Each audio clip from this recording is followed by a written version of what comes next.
So in the previous class we were discussing about the solution of the simultaneous equations, non-homogeneous system of equation as well as homogeneous system of equations. Question based on that, there is a matrix, A matrix given to you of 3 by 3, B matrix is given to you as a 3 by 3 matrix. उसमें कहा गया you have to find out first AB and use that result to solve the system of equations. That's the previous year CBSE exam question. In fact, CBSE exam से related सवाल है ये. You have to find out AB first, और AB find out करने के बाद then you have to solve this system of equation definitely using matrices. So AB, there must be some reason ना why it is required to calculate AB. So AB जब आप calculate करेंगे, that is nothing but the multiplication of the two matrices. Row to column multiplication is done. So what is AB? You will have to tell me the AB. Row to column multiplication अब आप कर सकते हैं, वो अब शायद बताने की बात तो नहीं हुई. हाँ जी, 0 0 600, okay, 060 06, that 006, and in fact that was the only reason that it has been asked to calculate AB first. AB क्यों calculate कराया? देखो, system of equation solve करना है आपको, आप उसको AX equals to B करके लिखते हैं. If you remember that, AX equals to B, where A it can be written as system of equation 1 minus 1 0 2 3 4 0 1 2 x y z and then 3 17 and 7, right? That is AX equals to B. System of equation को solve करना है तो क्या करते हो आप? तो pre multiplication by A inverse, और pre multiplication by A inverse into B, and that x is nothing but A inverse into B. हम क्या करते हैं? We use to calculate A inverse first. सबसे पहले डिटर्मिनेंट कैलकुलेट करते हैं. Determinant is coming non zero, then that's a condition of unique solution. Determinant is becoming zero and adjoint of A into B is also coming as 0. In that case, that is a condition of infinitely many solutions. And determinant is becoming 0, but adjoint of A into B is not coming as a null matrix, then you are going to say it's a case of no solution. That we have discussed. Point is we have to calculate A inverse. और A inverse के लिए जो usual procedure है, we are calculating using adjoint of A divided by determinant of A. अब उसने यहाँ पे purposely कहा कि ए बी कैलकुलेट करो. तो ए बी जब आपने कैलकुलेट किया, और वो आपके लिए बहुत बड़ा क्लू हो गया कि it is 6 times 1 0 0 0 1 0 and 0 0 1, right? So what you are getting? You are getting here AB is equals to 6i. That's a previous year CBSE exam question है ना, CBSE क्लास 12 के CBSE एग्जाम की बात कर रहा हूं मैं. And 2-3 times has been asked, values change करके जो भी है. AB equals to 6i. What can you conclude from this place? You can definitely say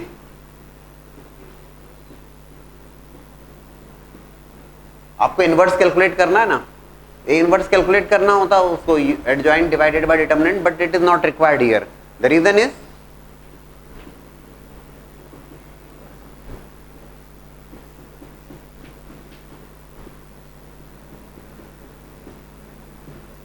that's what we are going to conclude from this place, that A inverse is nothing but B by 6. A inverse जो है that matrix is nothing but B by 6. So A inverse, instead of calculating using adjoint divided by determinant, why should we calculate that? Question में अगर आपसे कहा AB calculate करो तो AB करने पर it is coming as 6i. Please do not forget this 6. So A into B by 6 is the unit matrix.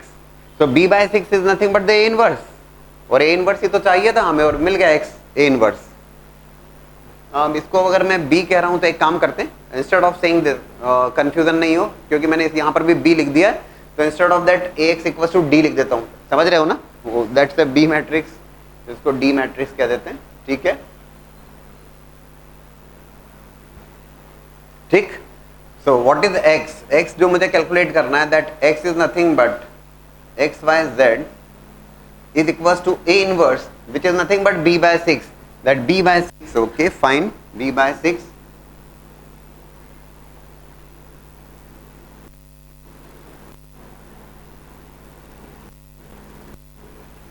right?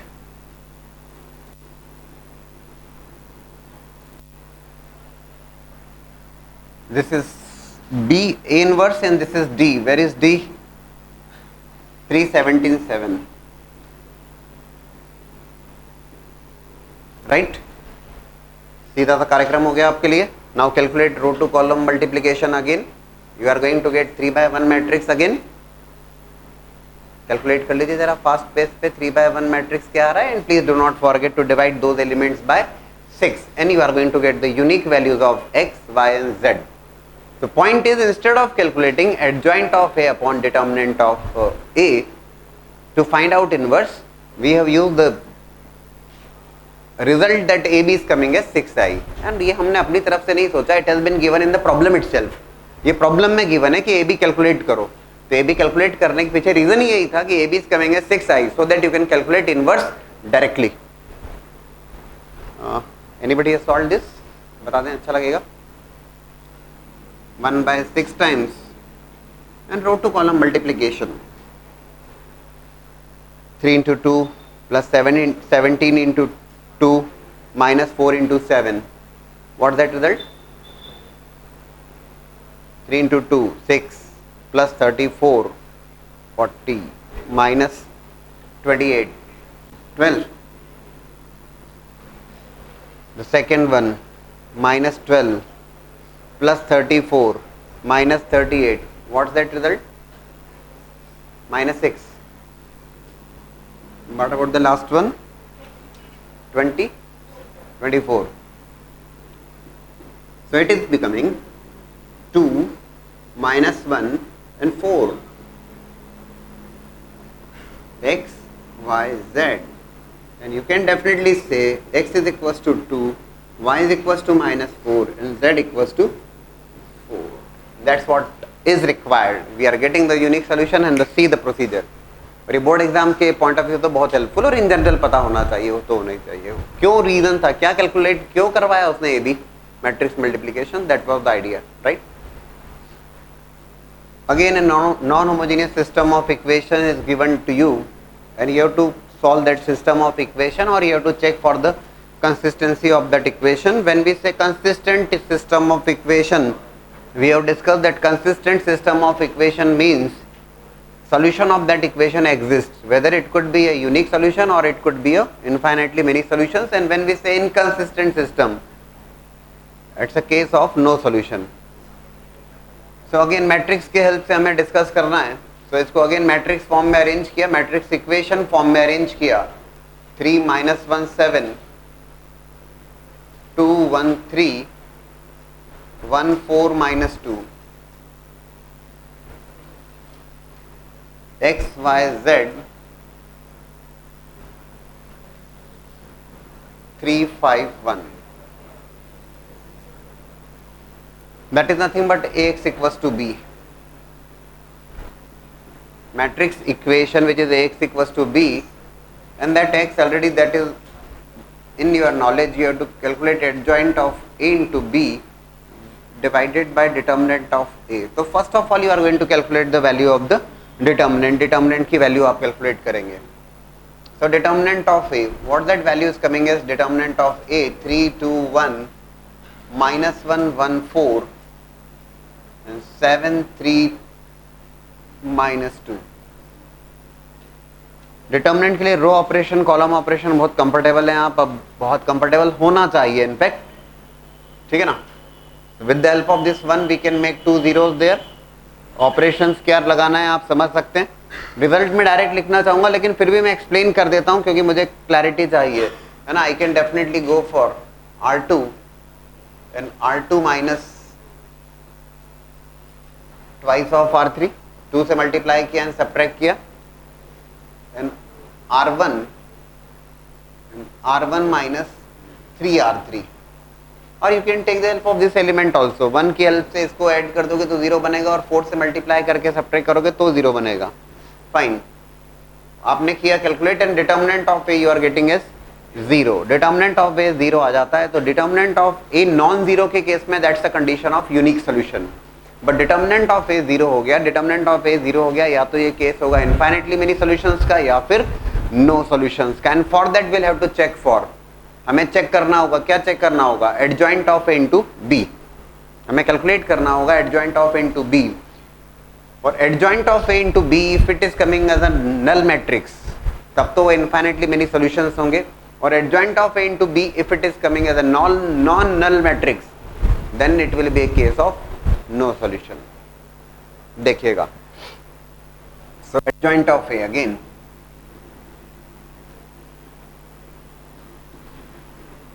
Adjoint is nothing but cofactor in its transpose, cofactor और cofactor का transpose. और मैंने आपको previous class में भी कहा था कि आप लोग जितने ज़्यादा क्वेश्चंस की प्रैक्टिस करके आएंगे you will be feeling that much comfortable here, और अगर आप कुछ नहीं करके आए तो डिस्कम्फर्ट भी उतना ही ज़्यादा होगा, है ना।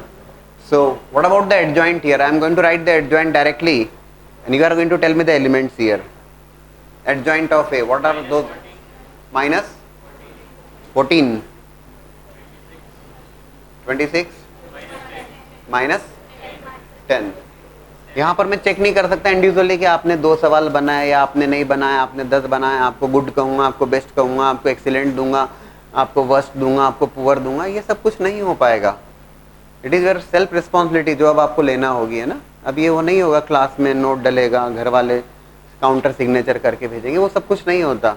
नहीं करके आए तो then again it's your wish, class 12th है, बोर्ड है, वेटेज है, everything is there. Here, adjoint of A. What about the second row? 7 minus 13, 5. 7, 5. Okay. So that is the adjoint of A. First you have to take the cofactor matrix. Cofactor matrix elements और elements के cofactor लिए जाते हैं ना, cofactors का transpose, that is nothing but the adjoint. An adjoint of A into B.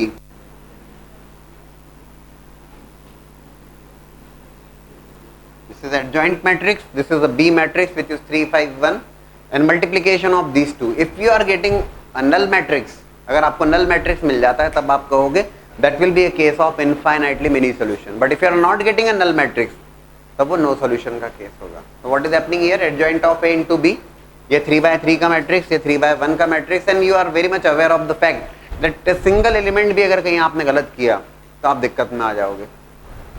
So what is the adjoint of A into B please? क्या elements आ रहे हैं हम तो वो भी लिख देते हैं. It's coming as a non null matrix या null matrix, non null matrix. Okay, मतलब नो सॉल्यूशन वाली स्थिति बन रही, but still we want to calculate adjoint of A into B. First element 78. अच्छा sorry, it's going to be a matrix of order 3/1, right. Minus 39 minus again minus 39, 78 minus 39 minus 39, which is clearly not a null matrix, जो कि not null matrix नहीं है. और अगर ये null matrix नहीं है तो it is clearly going to be a case of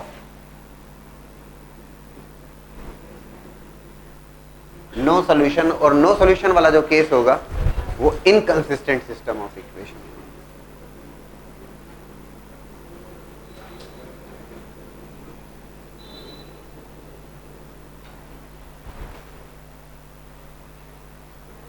देखिए, if we understand the meaning of no solution, why the result is coming as a no solution. No solution आखिर आया क्यों, है ना. देखिए क्या कर सकते हैं, इफ आई टेक या तो x को लेता हूं इन टर्म्स ऑफ y और z और उसको सेकंड और थर्ड में पुट करता हूं, या y को लेता हूं इन terms of x and z और उसको सेकंड थर्ड में पुट करें, या z को x y के टर्म्स में लें.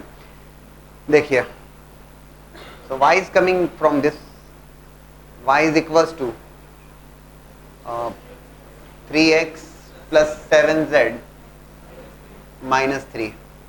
और इस y को क्या किया हमने, that y has been kept in the second equation and that y has been kept in the third equation.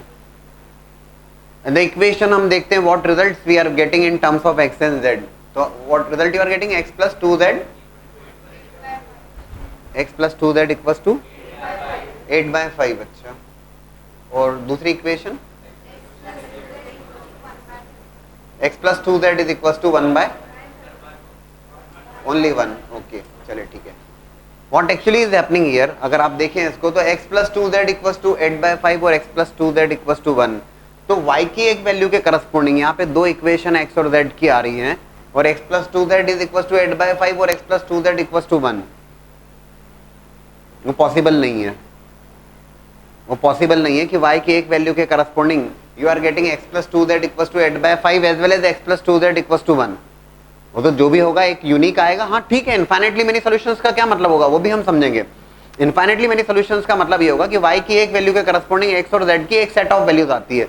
यहाँ पे तो y की एक वैल्यू के corresponding x plus 2z equal to 8/5 और यहाँ पे x plus 2z equal to 1, which is not possible. तो नो सॉल्यूशन वाली बात है। ये मैंने केवल समझाने के पॉइंट ऑफ व्यू से लिख दिया आपको, इसको एग्जाम में लिख के बताने की जरूरत नहीं है। ये तो नो सॉल्यूशन है, that's fine. Adjoint of A into B is coming in as a non-null matrix. That's the condition of no solution. Now again a non-homogeneous system of equation, and we have to solve that system of equation and decide about the consistent as well as inconsistent. So matrix form में represent किया, matrix equation form में 1 1 1 1 2 3 1 4 7. It is x y z 6 14 30.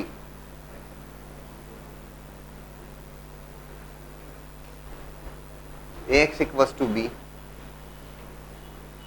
Approach is very clear to you that x is going to be equals to adjoint of A into B divided by the determinant of A. ठीक है, and for that first we are going to calculate the value of determinant. अभी determinant की value directly आप calculate करेंगे, है ना, बहुत सारे 1 1 दिख रहे हैं, आप आराम से कैलकुलेट कर पाएंगे। Value of determinant is coming as 0। तो डिटर्मिनेंट की वैल्यू अगर 0 आ जाती है so it is going to be a case of unique solution, तो नहीं होने वाला है, या तो ये इनफाइनाइटली मेनी सॉल्यूशंस होगा या फिर नो सॉल्यूशंस होगा। But for that will have to check for the adjoint of A into B. Adjoint of A into B को कैलकुलेट करना होगा। So adjoint of A, again adjoint of A, and you will have to again correctly calculate the adjoint using cofactor matrix and taking the transpose of the cofactor, that will be the adjoint. So what is the adjoint of A? Adjoint of A again cofactor और cofactor का transpose, and again I advise you कि आप independently सब लोग calculate करिएगा। मैं direct result यहाँ पे लिख रहा हूँ क्योंकि लिख सकता हूँ, काफ़ी क्वेश्चंस मैंने एक्सप्लेन कर दिए हैं how to calculate cofactor and how to take the transpose of that. लेकिन अगर आपको सिंगल एलिमेंट भी कहीं एरर हो रही तो प्लीज उसको करेक्ट कर लीजिए, चेक कर लीजिए क्यों आपने गलत सोचा या कहाँ गलती हुई, ये बात समझ में आ जाना चाहिए आपको। So please right the adjoint matrix. हाँ, बोर्ड एग्जाम्स में आपको करस्पॉन्डिंग एलिमेंट्स के लिए एडजॉइंट की लिस्ट बना देना चाहिए, या सॉरी कोफैक्टर्स की लिस्ट बना देना चाहिए, and then after writing the cofactor matrix you should show that okay adjoint is the transpose of that.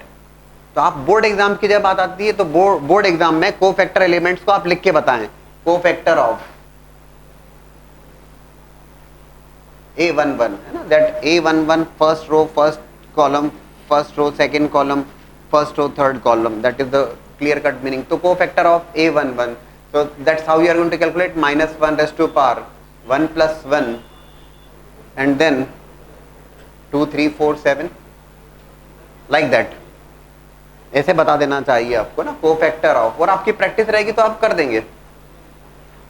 Cofactor of A12 that will be -1 raised to power 1 plus 2, right, and that will be 1 1 3 7 and likewise. ठीक, so what is the adjoint matrix here? After taking the transpose of cofactor you will be getting adjoint, and again please tell me the adjoint matrix correctly. चलिए बोलिए, आप बोलिए। 2 -3 1 adjoint बोल रहे हैं, okay. 2 -3 1 -4 6 -2, okay, 2 -3 1, okay fine. मुझे लगता है सभी लोगों ने प्रैक्टिस की, ऐसा मान सकता हूं, मानना तो चाहिए। तो adjoint matrix, that is adjoint of A and adjoint of into B.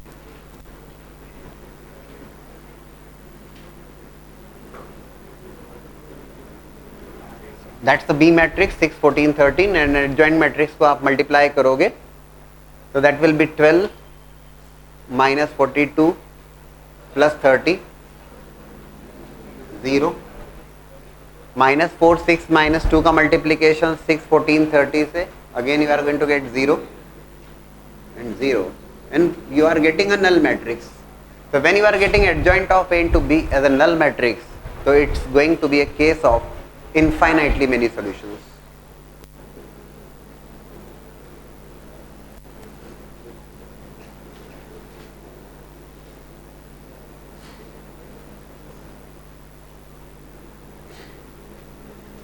लेकिन इनफाइनाइटली अभी कंसिस्टेंट सिस्टम ऑफ इक्वेशन है, नो सॉल्यूशन में तो ठीक है कोई रिजल्ट नहीं है. अब इनफाइनाइटली मेनी सॉल्यूशंस को एक्सप्रेस कैसे करना, कैसे लिखोगे भाई? यूनिक सॉल्यूशन तो x2 y3 z5. How to write the infinitely many solutions वो भी समझाता हूं मैं, please note down this. Infinitely many solutions से हम क्या मीनिंग है इसका, है ना? देखो if you remember in the two unknowns, जरूर आपको ध्यान होगा what we have discussed that if I write x plus 2y equals to 5 and 5x plus 10y is equals to 25. हम यहाँ पे ऑब्जर्व करते हैं that x plus 2y equals to 5 and 5x plus 10y equals to 25. These two lines are same lines actually, coincident lines. So that's going to be a case of infinitely many solutions using the Cramer's rules भी हमने discuss किया था earlier. और matrix की help से भी अगर आप डिस्कस करोगे तो you are going to get adjoint of A into B as a null matrix. तय बात है, आएगा वो. What do you mean by the coincident line? तो कोइंसिडेंट लाइन है तो कोइंसिडेंट लाइन के ऊपर there are infinite number of points are available on that line. एक लाइन के ऊपर तो इनफाइनाइट नंबर ऑफ पॉइंट्स है. तो how to write the result? Actual में लाइन तो ये एक ही लाइन हुई, या इक्वेशन तो एक ही इक्वेशन है x plus 2y equals to 5. Second one is again same as of first. कैसे लिखोगे रिजल्ट? रिजल्ट लिखने के लिए भैया एक लाइन के ऊपर there are infinite number of such points available. You can write the result set let's say y equals to some k where k is any real number. So x is nothing but 5 minus 2k. k is any real value, तो x की y की value k और x की value 5 minus 2k. बोले k belongs to R, कुछ भी लेगा ये, rational irrational, infinite number of solutions are there in fact. और y की वैल्यू करस्पॉन्डिंग x की डिफरेंट वैल्यूज आएगी. आप चाहें तो x को k ले लीजिए और y को लिख दीजिए 5 माइनस k डिवाइडेड बाय 2, उसमें भी कोई परेशानी नहीं है. x की डिफरेंट वैल्यूज ऑफ k के लिए y की डिफरेंट वैल्यूज आ जाएंगी. Different values, infinite number of such values are possible. अब 3 इक्वेशंस आर देयर. 3 इक्वेशंस को भी समझें, दो तरीके समझा देता हूं मैं. देखो as we have discussed earlier, मान लीजिए यहां पर भी मैं काम करता हूं कि if I take z is equals to 6 minus of x plus y, ठीक, 6 minus of x plus y, और z को मैंने सेकेंड और थर्ड में प्लेस कर दिया. z को second equation as well as third equation में प्लेस कर दिया. देखें जरा क्या आता है. If we say z is equals to, z को सेकेंड इक्वेशन में रखा या x एलिमिनेट कर लीजिए सीधे सीधे, तो y z के टर्म्स में आ जाएगा. It is up to you, कुछ रटने वाली बात नहीं है इसमें. यहाँ से इस x को फाइंड आउट करके सेकंड में रख दीजिए, x को फाइंड आउट करके थर्ड में रख दीजिए, तो y और z में दो इक्वेशंस आ जाएंगी. It is up to you, किसी एक अननोन को लेके बाकी दो के टर्म्स में बात कर लें. So what we are getting, z को रख दिया हमने. Please tell me the equation in terms of x and y. क्या पोजिशन आती बताइए जरा. z equals to 6 minus of x plus y, और उसको सेकेंड इक्वेशन में हमने पुट किया और उसी को थर्ड इक्वेशन में पुट किया. हम समझना चाह रहे हैं कि आखिर क्या मीनिंग हुआ इनफाइनाइटली मेनी सॉल्यूशंस से, क्यों आ रहा है infinitely many solutions. Yes, first one is you are getting as 2x plus y equals to 4. What about the second one? Second में भी रखिए ना, z को सेकंड इक्वेशन में भी प्लेस कर दीजिए. आप चाहें तो x को रख दीजिए सेकंड और थर्ड में, तो y और z के टर्म्स में इक्वेशन आ जाएगी.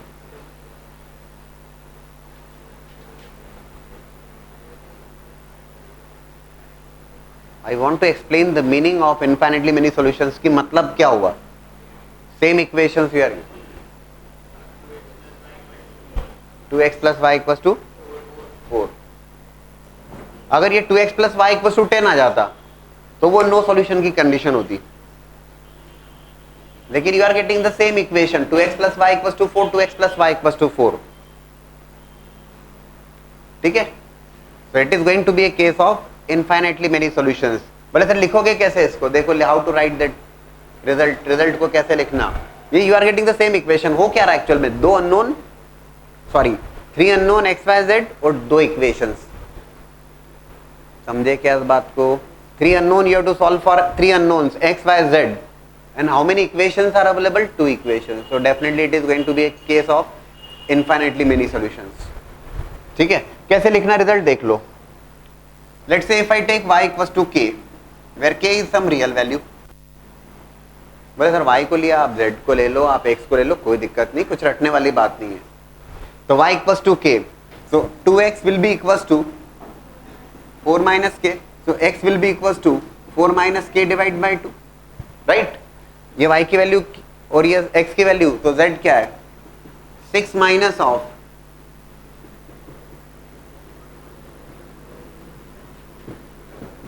यहां से z भी आ जाएगा आपका इन terms of k, and k can take any real value, so x and y, x y z can also take any real value, that is the meaning of it saying infinitely many solutions, समझ रहे हो क्या। तो you will be getting the value of z in terms of k, x भी k के terms में और y के लिया हमने, राइट। ये मतलब समझ में नहीं आता, रटा दिया जाता है, क्या मतलब हुआ इनफाइनाइटली मेनी सॉल्यूशंस का, शो कैसे करना, रिप्रेजेंट कैसे करना, वो बात समझ में आना चाहिए। In some of the books it is given again using the matrix method, वो भी मैं आपको एक्सप्लेन करता हूँ, but I just given you the idea कि what do you mean by the infinitely many solutions. Again look for one more method using the matrix only, how to represent the infinitely many solutions, सीख लीजिए। So once you decide that adjoint of A into B is coming as a null matrix, अगर आप ये decide कर पाते हैं कि adjoint of A into B is coming as a null matrix, तो तत्काल आप कंक्लूड करेंगे determinant is already 0 और adjoint of A into B is coming as null matrix, तो आपने कहा कि okay it is going to be a case of infinitely many solutions। how to represent, कि इसको मैट्रिक्स मेथड से कैसे रिप्रेजेंट करना, देखो हम क्या करते हैं, we are going to solve any 2 equations, we are going to take any 2 equations, let's say z we have taken as some k value, infinitely many solutions वाली केस है x plus y equals to 6 minus k and x plus 2y is equals to 14 minus 3k, z को k लिया, x plus y equal to 6 minus k और z को k लिया तो x plus 2y equal to 14 minus 3k। In some of your books it has been given like this, तो ये भी देख लीजिए, है ना। इन फर्स्ट 2 इक्वेशंस को सॉल्व किया, इनफैक्ट एनी 2 इक्वेशंस, क्योंकि आपको मीनिंग पता होना चाहिए, नहीं होता बच्चों को पता कि इनफाइनाइटली मेनी सॉल्यूशंस का मीनिंग क्या हुआ, कैसे रिप्रेजेंट करना, how to write the result. इसीलिए एक मेथड मैंने आपको बताई कि एक वेरिएबल को पहले एलिमिनेट करके और कैसे हमने उसको शो किया, ये दूसरा मैट्रिक्स के थ्रू, अगेन इसको मैट्रिक्स फॉर्म में रिप्रेजेंट किया, है ना। ये k कुछ वैल्यू के करस्पॉन्डिंग, हम z की वैल्यू k के करस्पॉन्डिंग कुछ बात कर रहे हैं।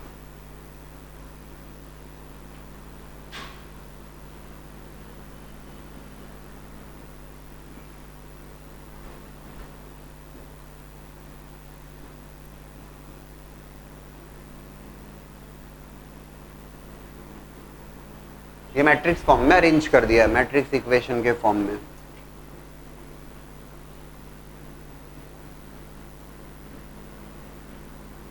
x will be equals to A inverse into B,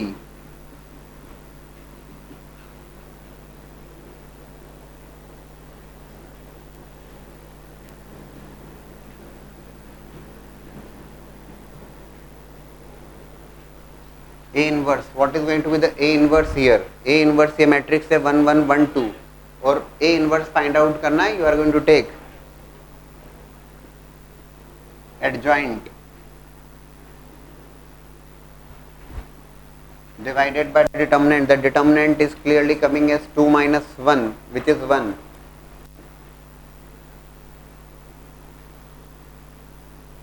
2x2 matrix है तो 2x2 मैट्रिक्स का एडजॉइंट लिखा जा सकता है आसानी से यूजिंग कोफैक्टर एंड कोफैक्टर का ट्रांसपोज। इस 1 के लिए ये 2, राइट, इस 1 के लिए -1 डायरेक्टली आप, है ना, इस 1 के लिए -1 that is nothing but the A inverse. ये A इनवर्स आ गया divided by the determinant.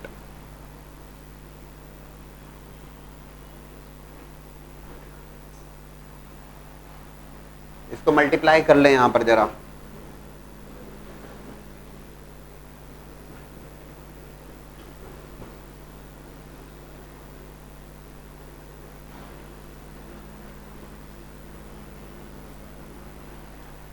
To का मल्टीप्लीकेशन 6 माइनस के से प्लस -1 का मल्टीप्लीकेशन 14 माइनस 3 के से। What you are getting here please? के minus what is the second element here? -1 का मल्टीप्लीकेशन 6 माइनस के से प्लस 1 का मल्टीप्लीकेशन 14 माइनस 3 के से 8 माइनस, यहां से मिल जाता है आपको, क्या मिल जाता है? That x is coming as k minus 2, z क्या है? z we have taken as k, y is what? 8 minus 2k। बोले सर तीसरी इक्वेशन का क्या करेंगे? अब जरा तीसरे में रख के सेटिस्फाई कर लो, वो तो सेटिस्फाई होना चाहिए। x plus 4y plus 7z equals to 30। जरा इसमें रखिए तीनों वैल्यूज और चेक करिए वेदर इट सेटिस्फाइड इट और नॉट। सेटिस्फाई करेगा। क्या किया इसमें देखिएगा, these are the 3 equations given to you. आपने डिसाइड कर लिया इनफाइनेटली मेनी सॉल्यूशन से, इनफाइनेटली मेनी सॉल्यूशन से you have taken z equals to some k, not necessarily z, x या y किसी को भी ले सकते हैं, कोई परेशानी नहीं है। So I have taken z equals to k, taken first 2 equations, ये 2 इक्वेशंस लिखी हमने और उसमें z को k से रिप्रेजेंट कर दिया, राइट। इसको 2x2 के मैट्रिक्स के फॉर्म में, अगेन मैट्रिक्स इक्वेशन के फॉर्म में रिप्रेजेंट कर दिया। मैट्रिक्स इक्वेशन को सॉल्व करने के लिए अगेन ये मैट्रिक्स, इस मैट्रिक्स को A कहा गया है तो A इनवर्स फाइंड आउट किया और B से मल्टीप्लाई किया and we are getting these are the values of x and y। और प्लीज इसको x y z की जो वैल्यूज हैं उसको तीसरे में जरूर रख दीजिए, 100% सेटिस्फाई करेगा ही करेगा। It's a case of infinitely many solutions तो करेगा। Now the question is you have to solve this matrix equation। एक सिंपल सा सवाल बीच में रखा मैंने, मैट्रिक्स इक्वेशन आपको सॉल्व करना है। मैट्रिक्स इक्वेशन सॉल्व करना है that means you have to solve for matrix x या you have to find out matrix x। अब एक कंसेप्ट हो सकता है यहाँ पर कि मैट्रिक्स x को अगर आपको फाइंड आउट करना है, देखो रिजल्टेंट मैट्रिक्स 2x2 का मैट्रिक्स है, इसको हम ax इक्वल्स टू b करके जरूर लिख सकते, right. That's a matrix of order 2x2। जो क्लियर कट है, जो x मैट्रिक्स होगा वो x मैट्रिक्स भी किस ऑर्डर का होगा, तो that is also going to be a matrix of order 2x2 only, no 2x2 का होगा, ठीक। सो एक तरीका ये हो सकता है कि आप 2x2 मैट्रिक्स के एलिमेंट्स कंसिडर कर लो a b c d और मैट्रिक्स मल्टीप्लिकेशन कर लो and 2 matrix are said to be equal matrix provided their corresponding elements are same. तो कर ही सकते हैं हम। आप समझ रहे क्या बोला मैंने कि भाई एक्स मैट्रिक्स को मान लीजिए एक ए बी सी डी ऐसे 4 एलिमेंट्स आपने कंसिडर किए and row to column multiplication करा आपने और उसको राइट हैंड साइड वाले मैट्रिक्स के साथ में इक्वेट कर दिया। But we would like to use the concept of inverse. Inverse का हम यूज करना चाहेंगे इंस्टेड ऑफ टेकिंग एलिमेंट्स, क्योंकि मान लीजिए 2x2 की जगह 3x3 है तो 9 एलिमेंट्स कंसिडर करके और वो इक्वेशन सॉल्व करना बहुत टीडियस टास्क रहेगा, वो नहीं करना चाहेंगे। और इनफैक्ट ये इक्वेशन तो हमने सॉल्व करी है ना, सिस्टम ऑफ इक्वेशन में इसी इक्वेशन को तो बार बार सॉल्व कर रहे थे। आप क्या कर रहे थे? For that you have to take the help of inverse. So that's a simple point there. A inverse into A will become a unit matrix multiplied with x that will be equals to A inverse into B and Ix that will be equals to x adjoint of A into B divided by determinant of A, right? आपको कुल मिला के इतना करना है, x is nothing but a inverse into b। आप क्या करोगे, 1 माइनस 4 3 माइनस 2 के इनवर्स मैट्रिक्स से मल्टीप्लाई कर लेंगे आप बी मैट्रिक्स को। अब तक कर ही रहे थे हम, कौन सी बड़ी बात कर ली इसमें, ठीक है ना। So x is equals to a inverse, अब तक कैलकुलेट कर चुके होंगे आप, a inverse what is adjoint of a divided by the determinant. Determinant की जहां तक वैल्यू का सवाल है, what is the value of the determinant, -2 + 12 10, so it will be 1/10 and then adjoint -2 -4 के करस्पॉन्डिंग यहाँ पे आएगा -3, right.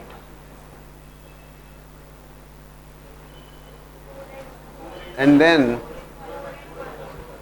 4 and 1 multiplied with -16 -6 7 and 2। Previous question में भी तो वैसे ही किया था, उसमें कहाँ परेशानी है हमें। मैट्रिक्स मल्टीप्लाई कर लीजिएगा और 1/10 से डिवाइड कर लीजिएगा, you will be getting the x matrix. ये सिस्टम ऑफ इक्वेशन की बात हो गई, ठीक है ना। ये तो कुछ खास बात नहीं हुई, ऑलरेडी कर ही रहे थे ना हम, इतने टाइम से मैट्रिक्स इक्वेशन ही तो सॉल्व कर रहे हैं बार बार। साइमल्टेनियस इक्वेशंस में कर क्या रहे हैं, matrix equations only we are solving that. Now again a matrix equation is given and you have to find out matrix A. That's a 2/2 matrix. It's again a 2/2 matrix. Resultant is a 2/2 matrix. A must also be a 2/2 matrix. Matrix multiplication कहाँ confirm करता है तो आप समझते हैं। इसको लिख सकते हैं BAC is equals to unit matrix. I have taken 2 1 3 2 as a B matrix and -3 2 5 -3 as a C matrix. A मुझे फाइंड आउट करना है, तो BAC is equals to 1 0 0 1 is nothing but a unit matrix. मुझे A find out करना है, होगा क्यों नहीं होगा, देखिएगा। BAC क्या करना चाहिए, pre multiplication by B inverse first, B inverse से pre multiplication.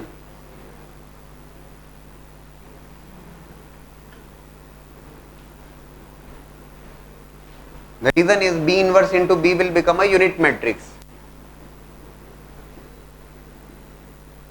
and B inverse into a unit matrix will become B inverse. I into A, that will become A. C is equals to B inverse, right? मेरा target है A matrix find out करना, तो post multiplication bye C inverse. Pre और post की बात तो हम जरूर ध्यान रखना चाहेंगे।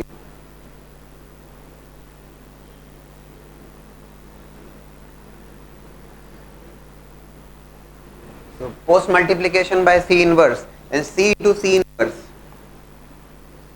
will become a unit matrix. That will be equals to B inverse C inverse, then A into I is equals to B inverse C inverse, right? At the same time एक approach ये होगी कि मैं B inverse find out करूं, सी inverse find out करूं और दोनों को मल्टीप्लाई करूं, और उससे छोटे में भी कुछ सोचा जा सकता है। इसको लिख सकते हैं हम, काफी रूल्स पढ़े हमने, काफी थ्योरम्स पढ़े हैं, तो it is nothing but C B inverse. A B inverse is equal to B inverse A inverse, तो C B inverse is going to be B inverse C inverse, तो हम क्या करेंगे, सी इंटू बी करेंगे, B into C नहीं करेंगे, क्योंकि matrix multiplication in general commutative law follow नहीं करता है। तो सी इंटू बी करेंगे and then we are going to take the inverse of that. बड़ी आसानी से बात बन जाएगी, right.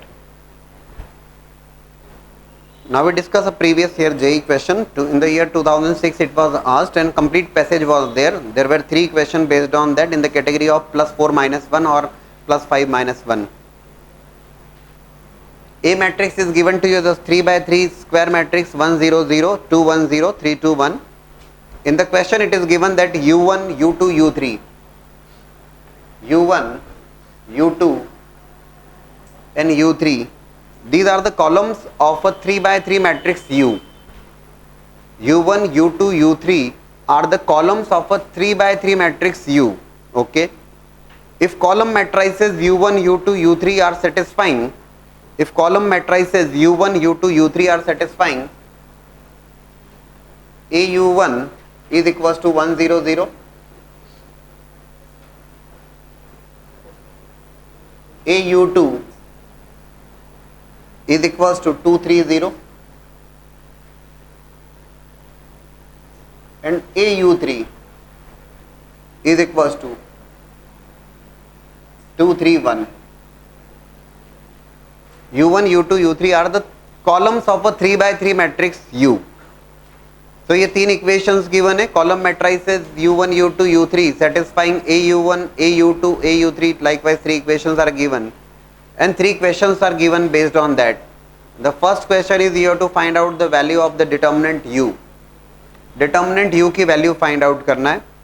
The second question is about sum of elements of matrix u inverse, and third question is about the matrix multiplication.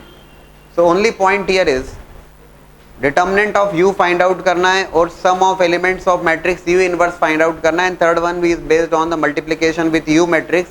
What do you feel? unknown क्या है यहाँ पर?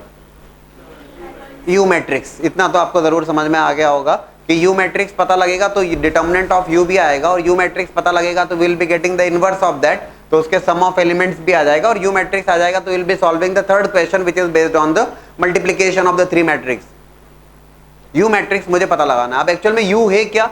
u matrix is a 3 by 3 matrix, और ऐसा u matrix है जिसके जो columns हैं वो u1 u2 u3. u matrix is a 3 by 3 matrix, और u1 उसका फर्स्ट कॉलम है, u2 उसका फर्स्ट सेकंड कॉलम है, और u3 उसका थर्ड कॉलम है. And you want to find out u matrix. अब u मैट्रिक्स फाइंड आउट करना, that means you have to find out, to find out u, you will have to find out u1 u2 and u3. ये तीनों columns find out करोगे, then only you can find out u, and for that three equations are given to you. ये तीनों equations given है आपको और उसको हम सॉल्व करेंगे. In fact there are two approaches there. ठीक है, और बहुत सिंपल सी अप्रोच से मैं बात बताता हूं आपको. au1 इक्वल्स टू 1 0 0, और बहुत सीधे से मैं समझ में आएगा. u1 is a column matrix. Let's say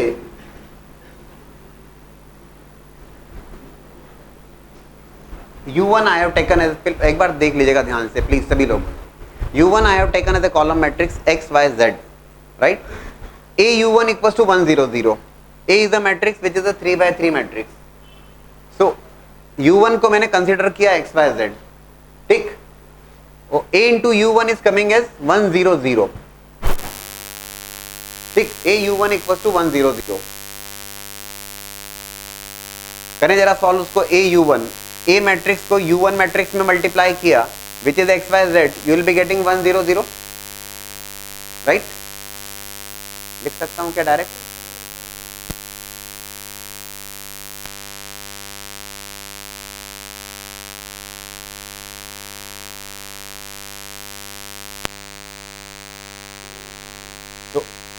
au1 is equals to 1 0 0. So 1 0 0 multiplied with x y z, you will be getting 1. ये बात समझ रहे हो क्या? डायरेक्ट फिर लिखने की जरूरत है. चलिए लिख देते हैं, आप टेंशन में लिख रहे हो.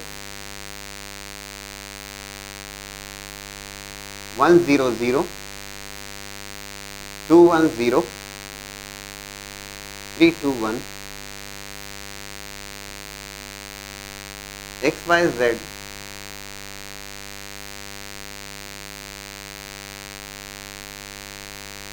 and 1 0 0.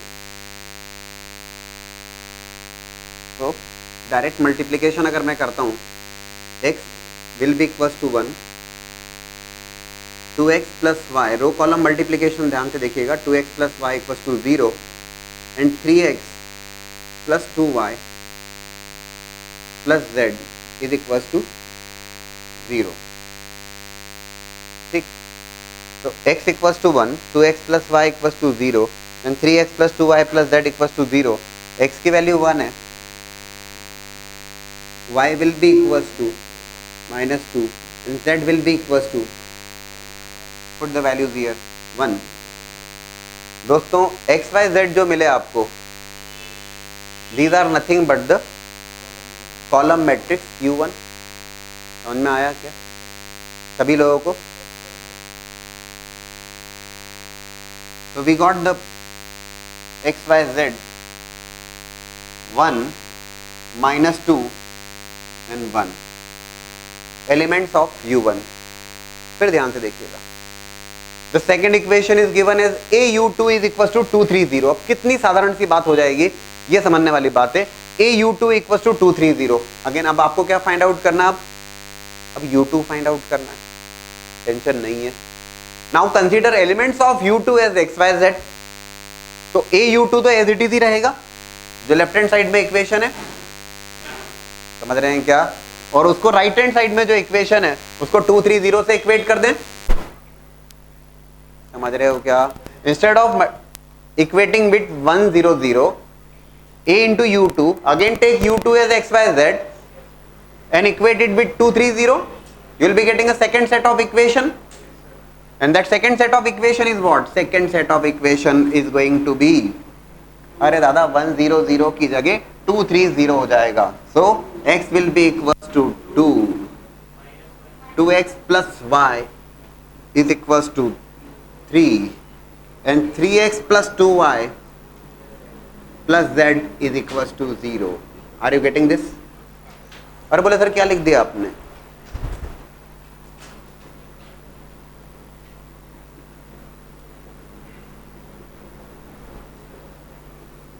AU2 equals to 230।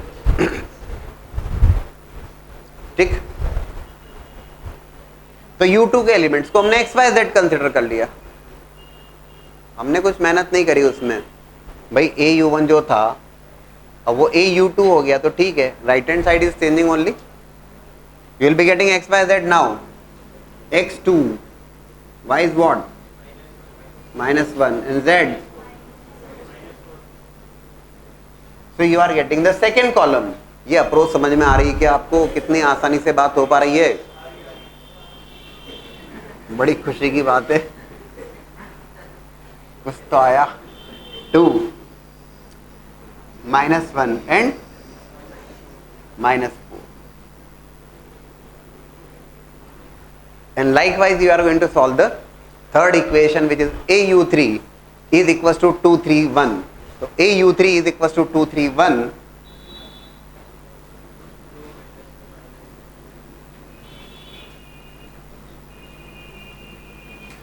हम तो बहुत ज्यादा सोचने वाले नहीं है। Again we are going to take the elements of column number 3 U3 as x, y, z।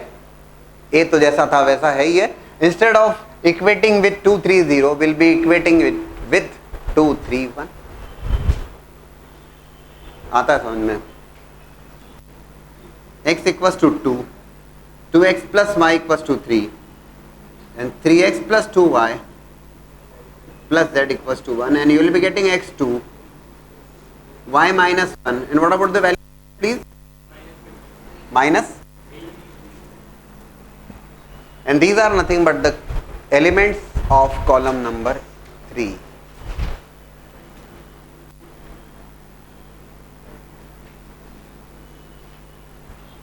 और दोस्तों पूरा जो खेल था that is dependent on finding out the matrix U matrix। if you are able to find out the elements of U matrix correctly, then 3 questions are there in the passage, और वो तीनों questions correct हो जाएंगे। अगर मान लीजिए आपका U matrix का एक आध एलिमेंट गड़बड़ा गया तो वो तीनों questions definitely गलत होंगे और नेगेटिव मार्क्स के साथ में, right? So the first question is here to calculate determinant of U। Determinant calculate करना अब शायद अच्छी बात नहीं होगी। You can calculate the determinant of U। What is that value? 3 कर सकते हैं डिटर्मिनेंट कैलकुलेट, तो डायरेक्टली कैलकुलेट करना होगा। Determinant of U, there are some options given to you, 3 -3 2 3/2। These are the 4 options given in the question, 3 -3 3/2 and 2, and you are getting the value of determinant as 3. The second question is based on the sum of elements of matrix U inverse। second question is sum of elements of U inverse. तो U inverse के elements का वो सम पूछ रहा है, that would be what? The sum of elements of U inverse। अगर दोस्तों तुम्हें U मैट्रिक्स पता है तो U inverse is nothing but adjoint of U divided by determinant of U, and I hope that if the matrix is available, now you are going to calculate adjoint correctly। adjoint तो अब ठीक ढंग से हमें calculate करना होगा, cofactor and it's transpose कर पाएंगे। And do not forget to divide by determinant finally, वो कर देंगे हम, बाद में डिवाइड करेंगे उसको, ठीक है। पहले से डिवाइड मत करिएगा, पहले एडजॉइंट ऑफ यू को देख लीजिएगा क्या आता है, क्योंकि यू इनवर्स के एलिमेंट्स का सम रिक्वायर्ड है। तो 1 बाय डिटर्मिनेंट ऑफ यू तो हर एलिमेंट में डिवीजन में आएगा, तो एडजॉइंट कैलकुलेट कर लीजिएगा, right, and divided by the determinant.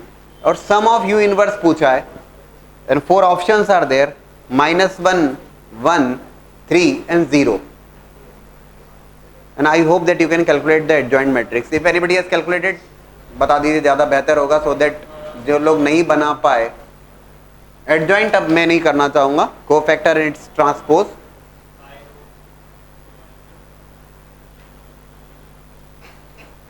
But अगर आपकी स्पीड अच्छी है, एक्यूरेसी है, तो आप काफ़ी अच्छा कर सकते हैं। Yes please tell me the adjoint of U. -1, -2, 0। We are writing adjoint directly. -1, -2, 0, okay. -7, -5, minus,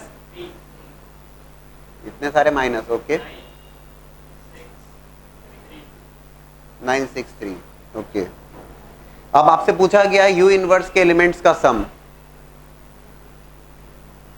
division में डिटर्मिनेंट ऑफ यू है, निपट लेंगे हम, पहले देख तो लें क्योंकि क्या हो रहा है यहाँ पे। 9 + 6 15 + 3 18, और इधर देखो -7, -5, -12, -3, -15 और -3, -18, 0 यू आर गेटिंग। क्यों डिवीजन का ठीक है, कोई मतलब ही नहीं है। Sum of elements is coming as 0। And the third question is there, and third question is simply पूछा गया आपसे 3, 2, 0 multiplied with U matrix and multiplied with 3, 2, 0, ये क्या होगा, ऐसा पूछा गया है। And some options are given to you. देखिए 3, 2, 0 U matrix and 3, 2, 0। U matrix is known to you, board पे देख रहे हैं आप, यू मैट्रिक्स ऑलरेडी निकाल के बैठे हैं आप। तो 3, 2, 0 का यू मैट्रिक्स में मल्टीप्लिकेशन कर लें, और यू मैट्रिक्स जो रिजल्टेंट आता है उसका 3, 2, 0 में मल्टीप्लिकेशन कर लें। 1 row 3 columns are there, this is 3 row 3 columns are there, and this is 3 rows and 1 column is there। Resultant किस ऑर्डर का होगा, 1/3 और 3/1। जो रिजल्टेंट मैट्रिक्स आएगा that will B of order 1/1। 1/1 multiplication तो कंफर्टेबल है आप लोग, और इजीली आप थर्ड क्वेश्चन भी सॉल्व कर लेंगे। तो ये पैसेज बड़ा आसानी से सॉल्व हो जाता है, पॉइंट ये है। लेकिन इसमें एरर के भी चांसेस हैं। अगर मान लीजिए यू मैट्रिक्स इनकरेक्ट कैलकुलेट कर लिया आपने, तो ये तो तीनों ही गलत हो जाएंगे। यू मैट्रिक्स ठीक कैलकुलेट किया है तो 2 सवाल तो ठीक हो जाएंगे। अगर यू इनवर्स कहीं गलत हो गया तो ये वाला एरर हो सकती है उसमें। हम तो सभी कुछ ठीक, क्योंकि ये वो क्वेश्चन हैं जो सॉलिड क्वेश्चन हैं, जिन पे मार्क्स मिलना चाहिए। ज़्यादा बहुत सोचने का नहीं है इसमें एक्चुअल में। इसमें केवल कैलकुलेशंस आपकी ओके हो तो पूरे सब कुछ ठीक होने का, और ये ज़्यादा ठीक अप्रोच है। एक अप्रोच और हो सकती है, केवल मैं उसको डिस्कस कर देता हूँ, आप सोचिएगा उस बारे में। देखिए एक अप्रोच और हो सकती है इसमें, लेकिन वो लंबी अप्रोच होगी रिलेटिवली। AU1 = 1, 0, 0 बोर्ड पे देख लीजिएगा। मेरा टारगेट है U1, U2, U3 find out करना, और उसके लिए क्या कर सकते हैं हम, लेकिन वो that is going to be a lengthy approach. ये बेस्ट अप्रोच है जिसमें बहुत सिंपल वे में हो गया, और उसमें ये क्योंकि अब क्या एग्जाम में आप बैठे अलग अलग आइडियाज अपने दिमाग में आते हैं। AU1 = 1, 0, 0, तो आपने क्या किया, u1 फाइंड आउट करना है, तो au1 let's say it is equal to some 100 को मैं b मैट्रिक्स से डिनोट कर देता हूं।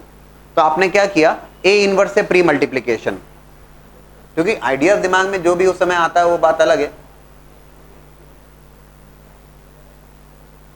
इसमें क्या करोगे आप, a inverse into a will become I and it will be u1, that will be a inverse into b, but for that first you will have to calculate a inverse। a inverse calculate करोगे और a inverse को b matrix में multiply करोगे, मतलब इस 100 में, तब आपको u1 मिलेगा। फिर a इनवर्स निकाल चुके हो तो फिर वैसे ही a u2 है तो pre multiplication bye a inverse,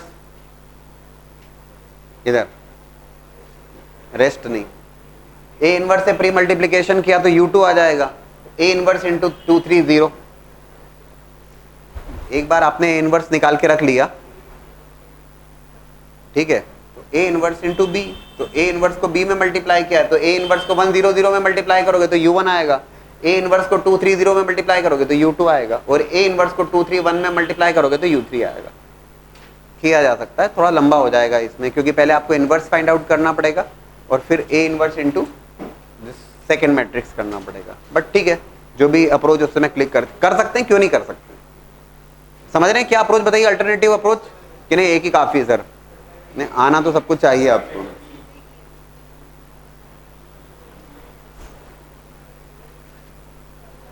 again we take a previous year JEE question in the year 2004 in subjective exam it was asked, A matrix is a 3 by 3 matrix given to you, B matrix is again a 3 by 3 matrix given to you, U, V and X, these are the three matrix, column matrix in fact given.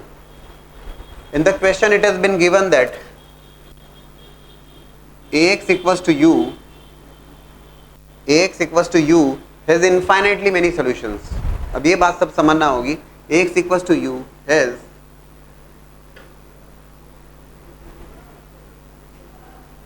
infinitely many solutions, right. ये given है आपको problem में कि इस equation के, matrix equation है Ax equals to U, इस matrix equation के infinitely many solutions है, and you have to prove that Bx equals to V has no unique solution। इस रिजल्ट का यूज करते हुए मुझे बताना है सेकंड इक्वेशन जो है Bx equals to V, उसका यूनिक सॉल्यूशन नहीं है, and also show that if AFD is not equals to 0,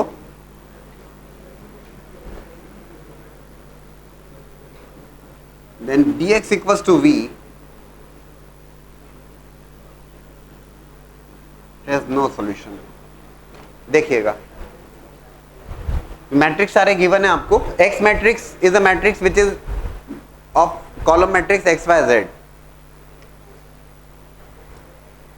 According to the question Ax equals to U, this equation is having infinitely many solutions, and based on that information we have to prove that Bx equals to V has no unique solution, and if AFD is not equals to 0, then Bx equals to V has no solution। ऐसा prove करना है।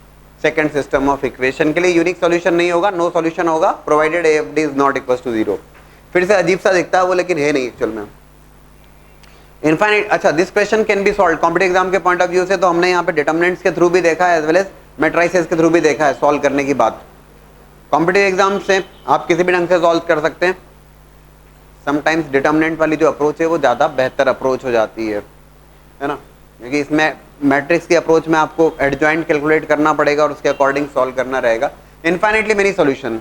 System क्या है, equation of system A into x is equal to U. ये तो equation तो समझ सकते हैं आप, मैट्रिक्स इक्वेशन तो अब हम जानते हैं, x equal to U. Infinitely many solutions में क्या होता है, if I proceed using determinants, infinitely many solutions में क्या होगा, ये तो सभी लोग सोचते हैं, पहले अभी कोई लिखेगा नहीं, अभी पहले समझ लें क्योंकि ये भी अंडरस्टैंडिंग बेस्ड क्वेश्चन है। X equal to U, infinitely many solutions के लिए क्या रिक्वायर्ड है, determinant of A must be equal to 0। ये तो तय बात है, क्योंकि डिटर्मिनेंट ऑफ ए अगर नॉन जीरो हो जाता है तो that will be a case of unique solution, लेकिन उसने कहा इन्फाइनेटली मेनी है, इसका मतलब इस मैट्रिक्स का जो डिटर्मिनेंट होगा वो क्लियर कट जीरो होगा, ठीक। At the same time infinitely many solution के लिए एक और बात आवश्यक है, अगर मैं मैट्रिक्स के थ्रू देखता हूं तो उस केस में adjoint of A into U must also be a null matrix, और अगर डिटर्मिनेंट्स के थ्रू देखता हूं तो in that case determinant x, determinant Y, determinant z तीनों जीरो होना चाहिए, ठीक है ना। तो how can I write determinant of A must be equal to zero, that means ये जो डिटर्मिनेंट है A11, बहुत इंटरेस्टिंग क्वेश्चन है और बहुत ध्यान से देखिएगा, 1BB 0DC must be equal to zero, determinant x, तो ax लिख देता हूं मैं, must be equal to zero. What do you mean by that? Determinant x कैसे लिखोगे? How can you write the elements of determinant x please? Determinant please A11,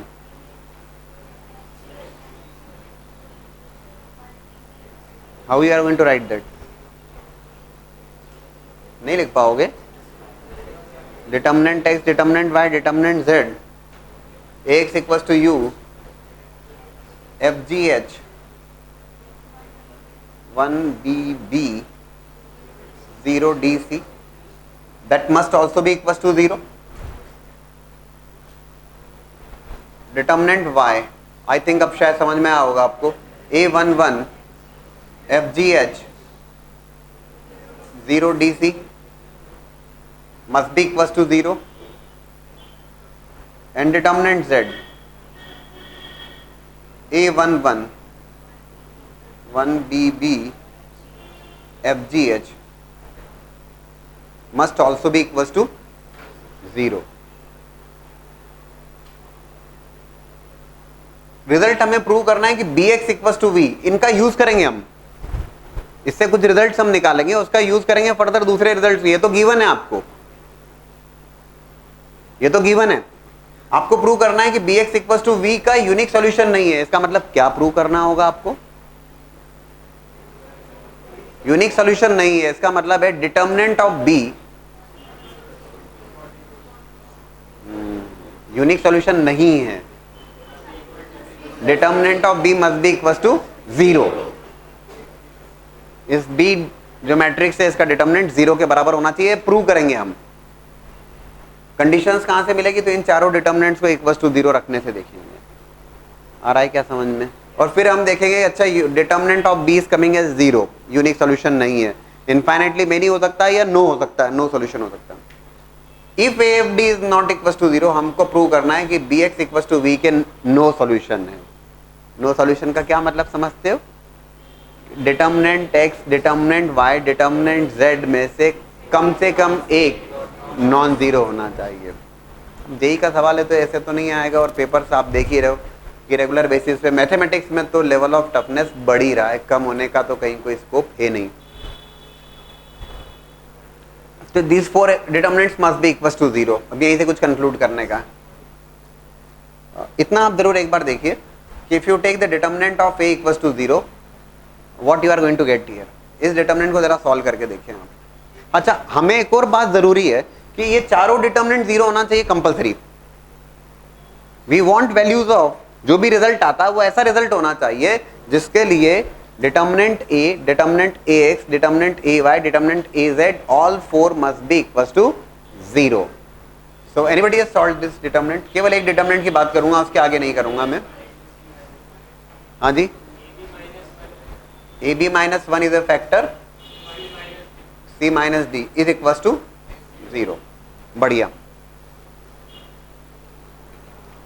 So, एक result यहां पे आता है ab की वैल्यू 1 हो और दूसरा है c और d बराबर हो, तब उस केस में डिटर्मिनेंट ऑफ a 0 होगा।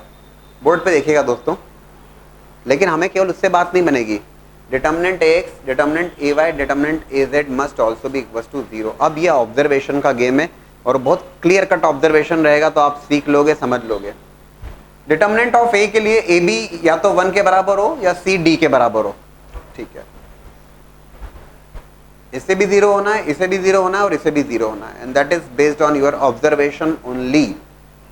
देखो जरा जब determinant of A X is equal to 0, C equal to D, A B equal to 1 is a factor, but ठीक है, if I take C equal to D, तो सी इक्वल टू डी लेने पर determinant of, पहले बहुत ध्यान से देखिएगा, मत लिखिए कुछ भी, नहीं समझ में नहीं आएगा वो। सी इक्वल टू डी लेने पर डिटर्मिनेंट 0 बनेगा, ठीक है। डिटर्मिनेंट ए एक्स को देखिएगा, F1 0, जी बी डी और एच बी सी, सी और डी बराबर है, this is B, this is B, हमें तो ये चाहिए this determinant must be equal to 0,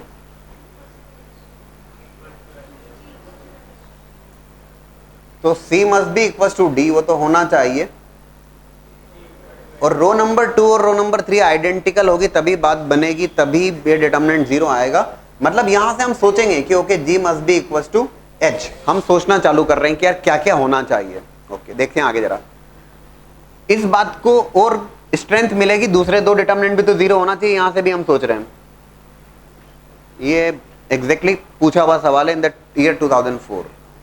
11 GHDC, आपको समझ में आ जाएगा, हाँ यार बात तो बिल्कुल ठीक है, this determinant must also be equal to 0, C और D बराबर हैं तभी वो डिटर्मिनेंट 0 होगा, ये भी 0 होगा, C और D बराबर होंगे और G और H बराबर होंगे, तो again you will be getting row number 2 and row number 3 identical and value of the determinant must be equal to 0 आ जाएगा वो। एंड डिटर्मिनेंट ए जेड को अगर आप देखते हैं 11 BB GH, ये डिटर्मिनेंट भी 0 चाहिए, एंड फॉर दैट ये दोनों रोज आइडेंटिकल होंगी तभी 0 बनेगा मामला। ये 11 is there, BB is there, तो G और H अगर बराबर होंगे तो ये भी 0 हो जाएगा। सो कंक्लूड कर लिया हमने कि okay, for the matrix equation AX equals to U is having infinitely many solutions provided C must be equals to D and G must be equals to H। बोले हो गया, हुआ नहीं, ये तो शुरुआत हुई है। अब now you are going to use this fact to prove the results। ये तो गिवन था, जो गिवन था उसको देख के हमने समझाया that C must be equals to D and G must be equals to H। ये तो हम समझा रहे हैं, तो इट्स टेकिंग टाइम। आप जब खुद से करेंगे तो कम समय लगना चाहिए, ऐसा माना जा सकता है। We have to prove that Bx equals to V has no unique solution। सीधी सी बात है, डिटर्मिनेंट ऑफ B को देखता हूं मैं, A11 0DC, बोर्ड पे देखिए प्लीज, लिखिए मत कुछ भी, FGH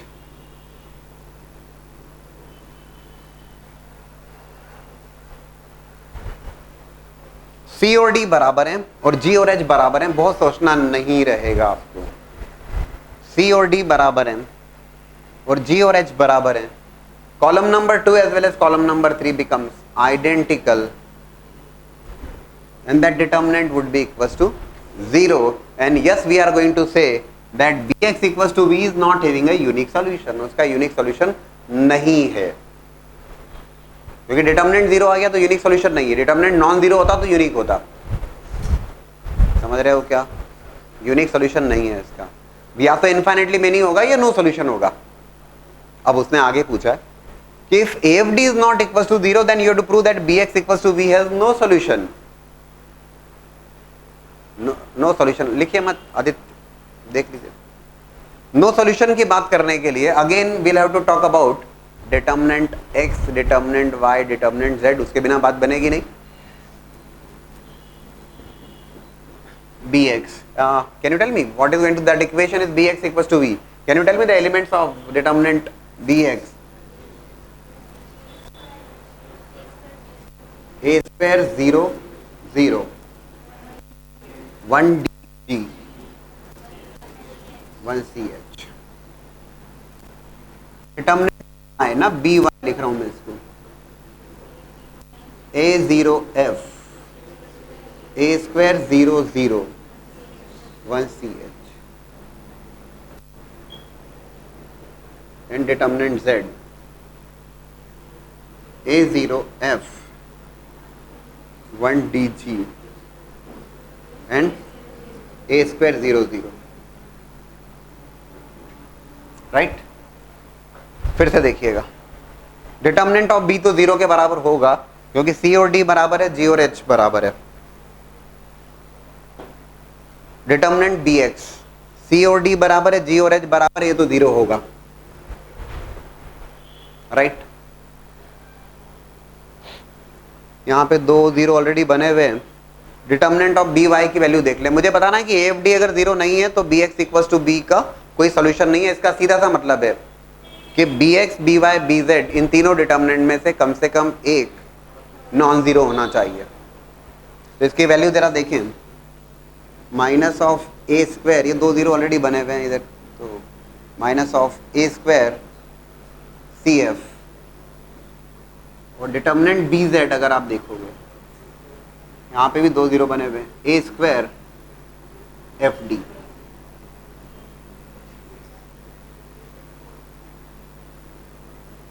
सॉल्व कर लिया, 2 0 तो ऑलरेडी बने हुए हैं कॉलम में। कौन सा माइनस? अच्छा this one, okay fine. A square C F और ये ए स्क्वायर एफ डी आ रहा है। हम जानते हैं कि सी और डी तो बराबर है, सी और डी बराबर है, मतलब in fact we are getting the same result. Determinant of B Y और determinant of B Z same आ रहा है। और अकॉर्डिंग टू द क्वेश्चन साफ साफ बात है कि अगर A F D not equal to 0 है तो ये 0 नहीं होगा। A F D is not equal to 0 if F D not equal to 0 then determinant by not equals to 0 as well as determinant of bz is also not equals to 0.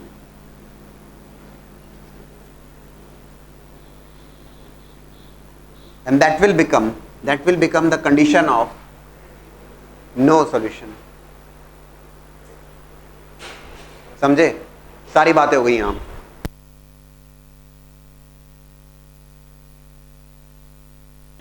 एक बार फिर से explain कर रहा हूं, देख लीजिएगा। According to the question Ax equals to u has infinitely many solutions. So Ax matrix equation Ax equals to u has infinitely many solutions, and I have solved this question using the concept of Cramer's rules. Determinants के through मैंने solve किया है। Infinitely many solutions में सीधी सी बात है, determinant of A must be equals to 0, determinant of Ax, determinant of Ay and determinant of Az, all four must be equals to 0. ये given है आपको, and based on that you have to prove that bx equals to v has no unique solution. जो second matrix equation है bx equals to v is not having a unique solution, ऐसा prove करना है आपको। And if AFD is not equals to 0 then it is having a no solution. तो सबसे पहले तो हम देखते हैं इनफाइनाइटली मेनी सॉल्यूशन से क्या कंक्लूड किया हमने।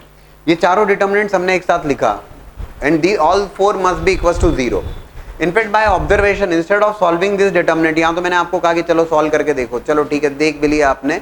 You are getting one of the factor AB minus 1 into C minus D equals to 0। आप में से किसी ने पूछा नहीं, बोले सर ये AB माइनस 1 इक्वल्स टू 0 में भी तो ये 0 होता है, इसको तो आपने चेक नहीं किया। बोले सर AB इक्वल्स टू 1 को तो चेक नहीं किया। दोस्तों अपना टारगेट यहाँ पर है, वो इसलिए इररिलेवेंट है कि वो ठीक है वो केवल एक डिटर्मिनेंट को 0 करेगा। I want all four must be equals to 0, तभी तो इनफाइनाइटली मेनी सॉल्यूशंस होगा। And for that C must be equals to D, C must be equals to D, C must be equals to D, and at the same time it is also not sufficient. C D के बराबर होना चाहिए और साथ ही साथ G और H भी बराबर होना चाहिए। Then only those determinants will become 0 and those we have solved। बोले सर आपने सॉल्व तो किया ही नहीं, G और H बराबर, that is by observation we have solved कि 2 rows या 2 columns identical हो जाएगा and will be getting 0। Like C और D equal है, तो these two elements are same, B and B, these two are same। ये दोनों भी अगर सेम होंगे तो डिटरमिनेंट विल बी 0। ये समझ में आती है बात हमें। सेकेंड रो थर्ड रो को अगर हम देखते हैं, C और D इक्वल होंगे, G और H इक्वल होंगे, तो ये डिटरमिनेंट भी 0 बनेगा। 1 1 B B, G और H इक्वल होंगे तो ये डिटरमिनेंट भी 0 बनेगा। तो ये हमने बाय ऑब्जर्वेशन कंक्लूड किया that C must be equal to D as well as G must be equal to H। And in that case all four will be equals to 0, C equals to D and G equals to H, and using that we are going to calculate the bx equals to v has no unique solution। Determinant of B को check किया, C और D बराबर है, G और H बराबर है, जो already हमने यहाँ पे फाइंड आउट किया है। तो डिटर्मिनेंट ऑफ B तो क्लियर कट 0 होगा, C and D are same, G and H are same, these two columns are identical, that will be equals to 0. तय बात है, यूनिक सॉल्यूशन नहीं होगा. यूनिक सॉल्यूशन के लिए determinant must not be equals to 0, but ये तो 0 हो रहा है सीधे सीधे. फिर आई बात, ओके यूनिक सॉल्यूशन नहीं प्रूव हो गया, फाइन. ये इतने में बात खत्म हो जाएगी. Determinant of B is coming as 0, that mean it is not having a unique solution, fine. अब उसने कहा if A of D is not equals to 0, B X equals to B has no solution. No solution के लिए हमने यहाँ पे देखा determinant x, determinant Y, determinant Z. B matrix के लिए बात करें तो B X, B Y, B Z लिखा मैंने. बी एक्स को हमने ऑब्जर्व किया, determinant B X that is coming as 0 because C and D are same, G and H are same, तो ये तो 0 होगा. नो सॉल्यूशन के लिए हमें बताना होगा कि B X, B Y, B Z में से कम एक का डिटर्मिनेंट नॉन जीरो हो. तो then we have written B Y and B Z, और इजीली हमने सॉल्व कर लिया क्योंकि जीरोस यहाँ पे ऑलरेडी बने हुए. तो what we are getting is minus of A square C F. Here we are getting minus of A square F D. In fact both are same. बोले सर कहाँ सेम है? एक जगह सी है, एक जगह डी है. सी और डी सेम ही है. C and D are same, that already we have proved. So these two are same. So if A F D is not equal to 0, अगर ए एफ डी 0 के बराबर नहीं है तो ये फैक्टर 0 के बराबर नहीं होंगे. तो उस केस में determinant B Y, determinant B Z 0 के बराबर नहीं होंगे, तो वो नो सॉल्यूशन का केस बन जाएगा. ठीक है, तो हमने यहाँ पे डिटर्मिनेंट्स के थ्रू इसको सॉल्व कर लिया. अच्छा सवाल है.